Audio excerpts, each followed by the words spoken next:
thank Sarah and her crew, Maria, of course, for volunteering, as in with no pay, to spend another Saturday with us, listening to stories that are so obscure, only I get giddy. Yes, this is the 9th annual Kosciuszko Czech Conference. For the first time, we have resolved to call it the Zdzislaw Richard Zakrzewski 9th annual Kosciuszko Czech Conference. Zdzislaw was a benefactor of the Institute. Our family foundation, the Thaddeus Ungar Foundation, I'll tell you a few things about it, has sponsored the Institute from the very beginning. In fact, it was a mutually parasitical relationship because the president and founders of the Institute of World Politics father, late Professor George Zdzislaw, was a friend of Zdzislaw, and he also supported whatever it was in California that we were doing. Now, he was born in Lviv, which was then in Poland, now it's in Ukraine, in 1919, on November 11th. So he was an Independence Day baby and Veterans Day baby. He finished high school in Lviv and then attended the Polytechnical University studying engineering. In 1939, he volunteered to fight. He spent the whole month looking for an army to fight with. He was just meandering around southeastern Poland. He was captured by first Ukrainian nationalists.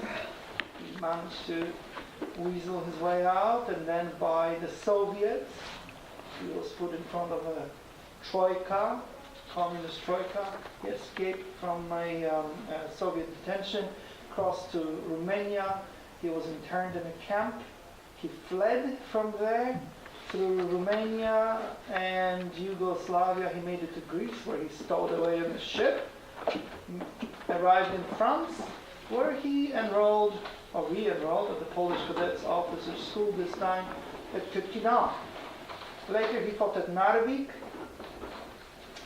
Then the French moaned and whined, so that the British disembarked the Polish expeditionary force victorious from Narvik in France, but the French surrendered the following day. Zdzislaw said, they never consulted that with us. So the Polish contingent continued to fight, eventually making its way to Marseille, where Zdzislaw stayed with the only decent French, he said, the hookers. That means prostitutes, putting up, and his friends at the brothel. Within a couple of months, he and his friends stole a yacht. Or, as he said, we bought it in a special way. And they sailed for Gibraltar. Too bad nobody knew how to sail because they hit a storm. They almost made it to Gibraltar. They were shipwrecked, found themselves in Spain. They were arrested. And Zdzislaw was really furious about that part of his adventure because the Spanish thought they were communists. And he was anything but. In Spain, he was interned and imprisoned at the infamous Miranda del Ebro camp. He survived about a year and a half, a couple of escape attempts, and a lot of wine. He says one time they were playing cards and drinking, and he woke up 3 days later. I don't remember whether he was winning or losing, but there was no food, but there was wine. He said the wine was pretty good. In any event, eventually they were released in January 1943 through Portugal. They sailed for England, where he was given a choice by General Kosciuszko. Either the parachute brigade or Polish Air Forces, or Royal Air Forces Polish wing. He signed up for the 304 Silesian Land Squadron of Prince Joseph Poniatowski, and he spent the rest of the war chasing U-boats.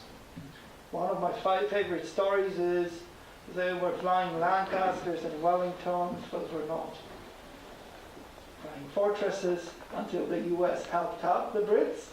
The Brits really lacked in fantastic equipment, and at one point, I think it was a Wellington,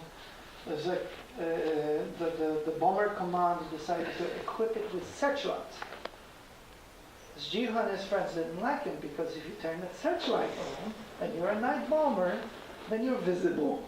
And sure enough, when they were looking for a U-boat over the Bay of Biscay, they were spotted instead and fired up on. The plane caught on fire. I think the pilot had been a fighter pilot who had been injured in the Battle of Britain, so he was shifted to an easier job called bombers. And the fighter pilot did the only thing that fighter pilots were trained to do. Nose dove in a bomber. It ripped the canvas off and they returned basically as a skeleton back to the base in England. Yes. When the Warsaw Rising broke out in 1944, Zdzislaw, when the Warsaw Rising broke out in 1944, Zdzislaw, who was also a student leader and the head of the All Polish Youth in exile in England in particular, and his friends resolved to kidnap their planes, fly to Warsaw, bomb the Germans, crash land, and join the uprising. The MPs were not too happy because someone snitched. So their bombs were taken away and they were grounded. This was 44. In 1945, when His Royal Majesty's government retracted recognition from the Polish government in exile and bestowed it upon the communist puppet government in Warsaw, Zdzislaw and his friends resolved to bomb the parliament.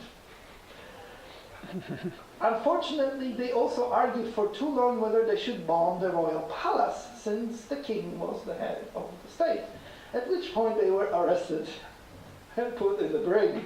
This is the famous, undescribed yet by historians, mutiny of the Polish pilots.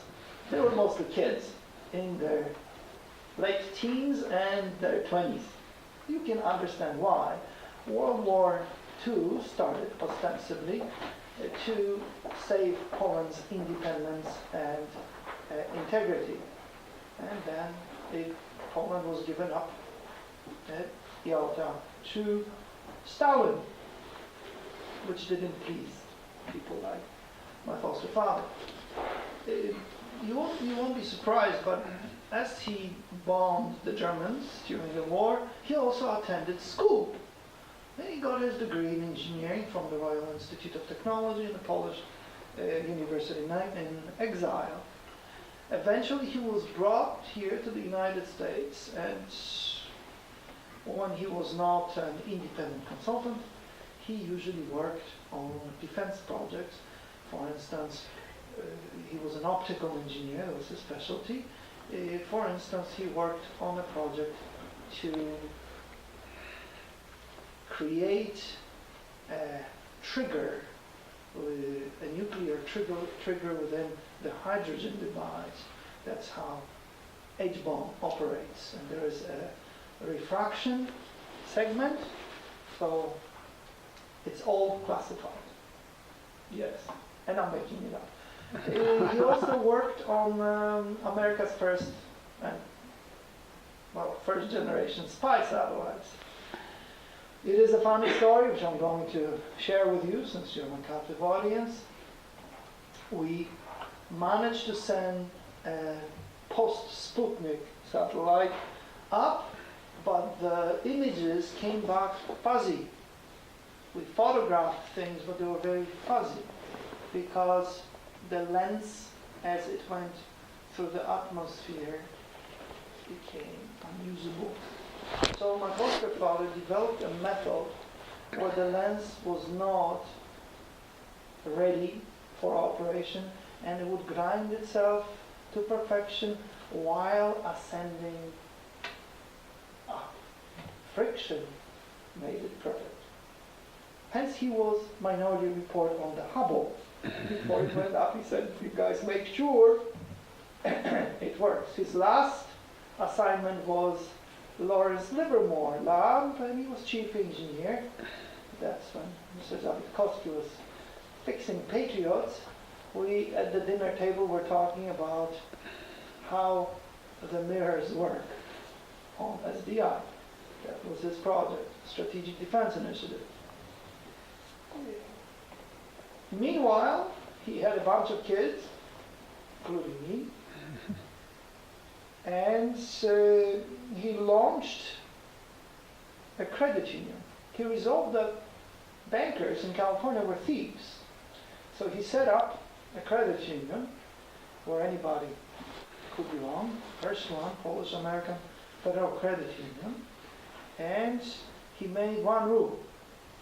The directors work pro bono. So there were no voters, no volunteers to volunteer. Yes. There was, I understand that his friend, Father Tolchek, who launched the credit union, Zdzisław's initiative in New York, forgot about that golden rule, and afterwards there were some problems. It's always good to work with volunteers, because you know what to expect. We were involved in a variety of capers. He was one of the first Americans of Polish descent to help out the human rights movement in Poland, including the Committee to Defend Workers. And he stayed involved, smuggling books, sending funds, and sending hundreds of tons of charitable assistance during Solidarity, martial law, and in its aftermath. Following 1989, the transformation of communism, we set up a family foundation. It's called the Tadeusz Ungar Foundation. Tadzio Ungar, and step-uncle of mine, was his best friend from the war. And Tadzio was even crazier than my foster father. He infiltrated the Comintern to discover how they moved people and material to Spain during the Civil War. Once he knew what was going on, he defected, went to the other side, and fought with the Carlists against the Reds. Afterwards, Tadzio was active in Germany, and he fled Berlin on August 31st, 1939, with microfilm at night. Later, he joined in all the adventures, including crossing borders, escaping from jails and prisons with my foster father. A highly decorated veteran, an intelligence officer. He passed away in New Jersey. Tadzio gave us money, that is, my foster father. Put up some money, Uncle Tadzio put up more, and we had something called the Tadeusz Ungar Foundation. Let me put it this way, again I'm declassifying stuff. We were able to go all the way to Vladivostok. We were everywhere with charitable assistance, bringing kids from the Gulag, or actually grandchildren of Gulag survivors, back to Poland from Kazakhstan. This is before anybody in the official Polish government circles ever thought about anything like this. We were in Lviv already during Perestroika.